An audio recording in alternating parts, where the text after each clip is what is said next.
හැමදාම රැට ෆෝන් එක ඔලුව ගාවින් තියාගෙන නිදාගත්තොත් මොකද වෙන්නේ? පළවෙනි දවස. ඔයා ෆෝන් එක දිහා බලන් ඉඳලම නිින්දට වැටෙනවා. ඔයාගේ ෆෝන් එක තියෙන්නේ මොලේට අඟල් කීපයක් දුරින්. හරියට පොඩි ඉරක් පායලා වගේ. දවස් 3කට පස්සේ ඔයාගේ ඇඟේ මෙලටොනින් නිෂ්පාදනය අඩු වෙන්න පටන් ගන්නවා.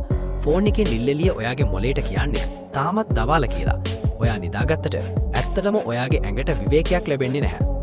මාස 3කට පස්සේ ඔයාගේ ගැඹුරු නිින්ද අඩු වෙනවා. ඔයාගේ මොලේට අලුත් වැඩියා වෙන්න ඕන කරන කාලය ලැබෙන්නේ නැහැ. ඒ නිසා කොච්චර වෙලා නිදාගත්තත් ඔයා ඇහැරෙන්නේ මහන්සියෙන්. මාස 6කට පස්සේ ඔයාගේ නිින්දේ සයිකල් එක අවුල් වෙන්න පටන් ගන්නවා.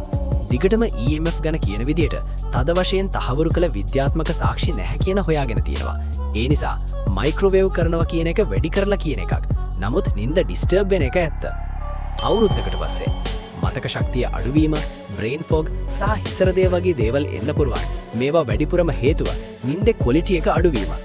අවුරුදු 2කට පස්සේ දිගටම නිින්ද හොඳ නැතිව ගියොත් ඔයාගේ සෛල රිපෙයාර් වෙන එක ස්ලෝ වෙලා සම්පූර්ණ සෞඛ්‍ය තත්ත්වයට අහිතකර බලපෑම් ඇති වෙන්න පුළුවන්.